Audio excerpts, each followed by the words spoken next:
ये साधारण सा दिखने वाला पौधा सांप काटने पर आपकी जान बचा सकता है, क्योंकि इस पौधे में ऐसे औषधीय गुण होते हैं जिसके कारण ये सांप काटने का जहर पल भर में ही दूर कर देता है।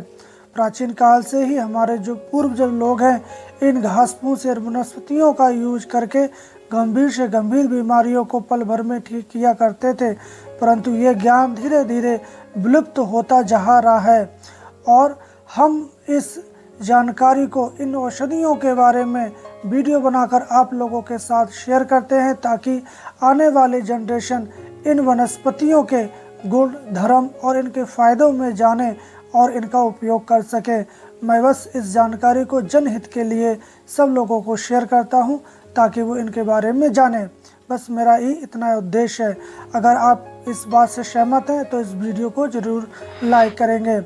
तो दोस्तों, जो पौधा आप देख रहे हैं, इस पौधे को भिन्न भिन्न नामों से जानते हैं, जैसे कि इसको संस्कृत में दुड़पुष्पी, दुड़वा, फले फूला, सुफुलवी, हिंदी में गूमा, गूमा, देहल दोना, मराठी में देव कुमारा, कुमा, तुम्बा, बंगाली में दुड़पुष्पी, गुजराती में कूबो, पंजाबी में छत्रक और इसका बॉटनिकल नाम ल्यूकस शिव लोटस है।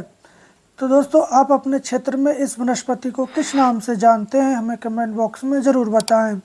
तो दोस्तों, वनस्पतियां देखने में एक समान लगती हैं, परंतु इनमें गुण धर्म या कुछ अंतर होते हैं। अगर आपने सही वनस्पति को नहीं आइडेंटिफाई किया तो उसका यूज करने पर आपको कुछ नुकसान भी हो सकते हैं। तो उसको आइडेंटिफाई करने के कुछ तरीके होते हैं, उसकी पहचान होती है, उसके गुण धर्म होते हैं। तो इसको पहचान करने के लिए सबसे पहले आप जान लें कि ये पौधा बारिश की ऋतु के बाद पैदा होता है और ये भारतवर्ष में हर जगह मिलता है। और जैसे ही दिसंबर का महीना आता है या सर्दियों का महीना आता है, ये वनस्पति सूख जाती है, परंतु कहीं कहीं इलाकों में ये वनस्पति साल के 12 मास भी मिल जाती है। और इस पौधे की लंबाई 1 से 1.5 फीट तक की हो सकती है। इसके अंदर घनी शाखाएं निकलती हैं जो बड़ी होकर नीचे की ओर झुक जाती हैं। इसके सारे पौधे पर एक सदृश या गुंबक से दिखाई पड़ते हैं और उसके ऊपर पत्ते निकलते हैं जो 3 इंच से लेकर आधे इंच तक लंबे हो सकते हैं। और ये फूल, इसके फूल जो है डंठियों के ऊपर लगते हैं, जो प्रत्येक डंठी में कम से कम 50 से 150 छोटे छोटे से फूल दिखाई पड़ते हैं। कुछ इस प्रकार गुच्छों में होते हैं। ये सारे पौधे के ऊपर सफ़ेद या भूरे रंग के रोए भी दिखाई पड़ते हैं। तो इसको गूमा इसलिए बोला जाता है। जो आकर से आप फूल देख रहे हैं, ये किसी मस्जिद या मंदिर की गुम्बद की तरह दिखाई पड़ता है, इसलिए लोग इसको गूमा के नाम से जानते हैं। अब बात करते हैं इसके औषधि गुणों के बारे में। तो आयुर्वेदिक मतानुसार यह वनस्पति उष्ण, भारी, स्वादिष्ट, रूखी, गर्म, वात पित्त कारक होती है।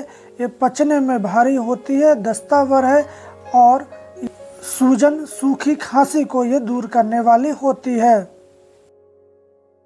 यूनानी मतानुसार ये औषधि गर्म व खुश्क मानी जाती है और ये पेट को साफ करती है, वायु और कफ का ये मिटा देती है।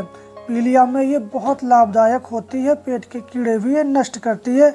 इसका काढ़ा बनाकर आप पी लेते हैं तो आपका जो कफ का ज्वर है वो भी मिट जाता है।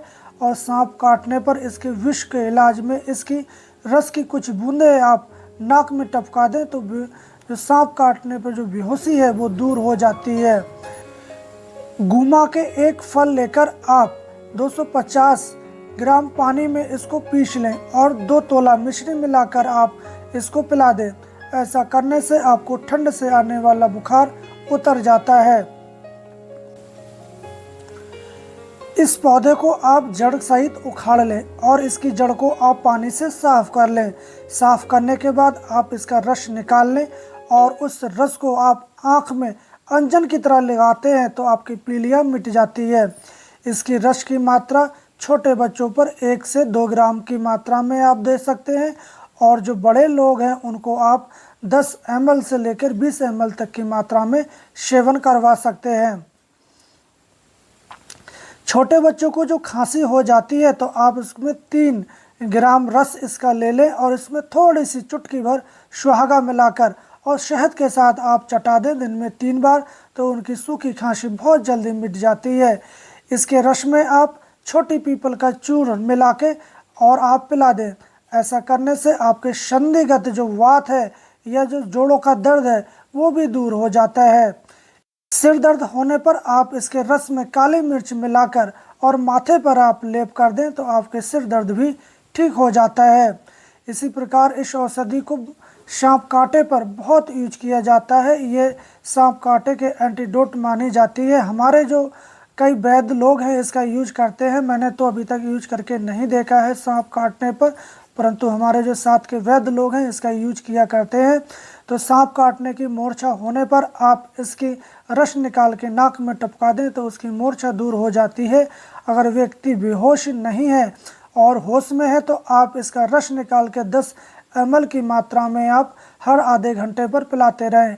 ऐसा आप कुछ समय करते हैं तो उसके सांप काटने का जो विष है वो दूर हो जाता है।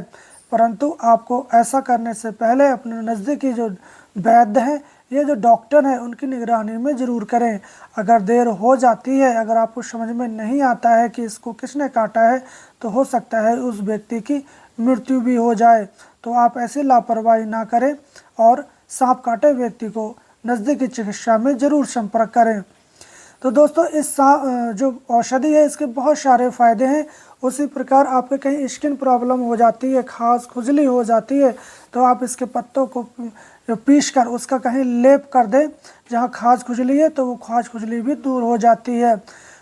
सन स्किन रैशेस होते हैं या फेशियल एलर्जी होती है सूरज से, या जो चूल्हे के आसपास बैठती हैं उनको स्किन में प्रॉब्लम हो जाती है, एलर्जी हो जाती है। इन मामलों में आप क्या करें कि इसका पंचांग ले लें।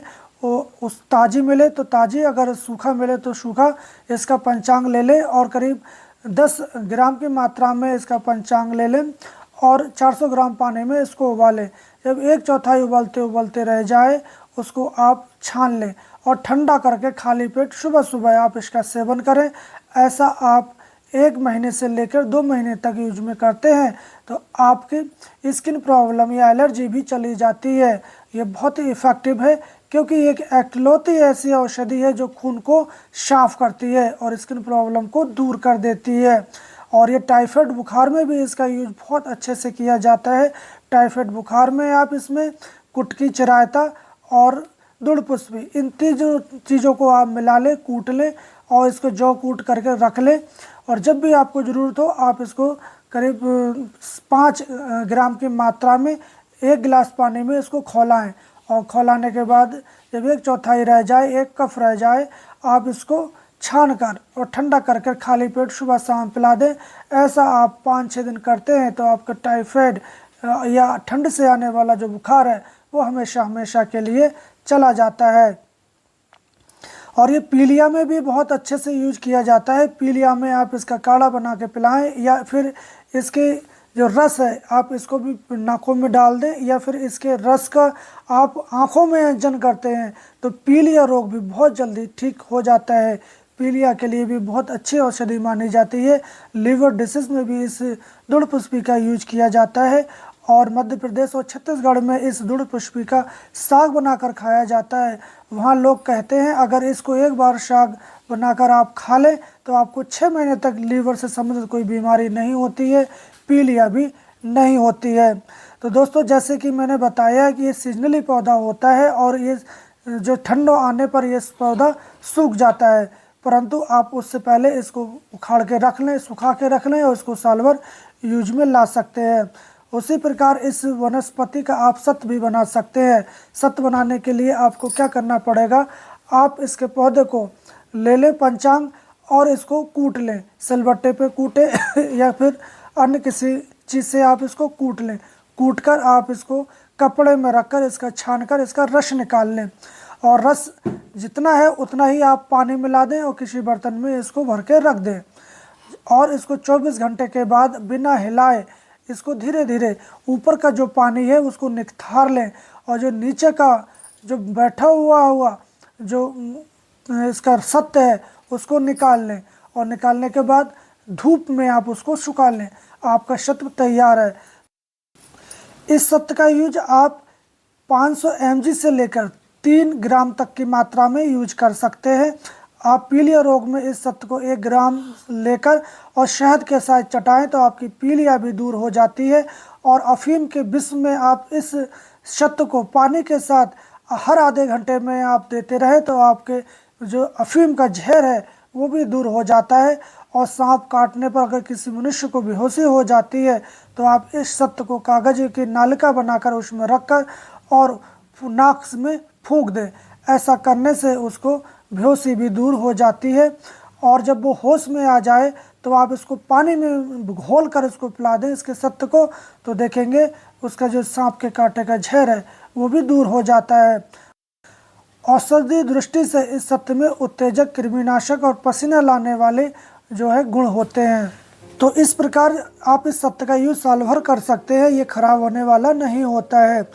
तो इस प्रकार इस गुमा को जो आप लोग बेकार समझते थे, आप इन बीमारियों में इसका यूज कर सकते हैं। आप इस गुमा का यूज कौन सी बीमारी में किस तरह करते हैं आप हमें कमेंट बॉक्स में ज़रूर बताएं।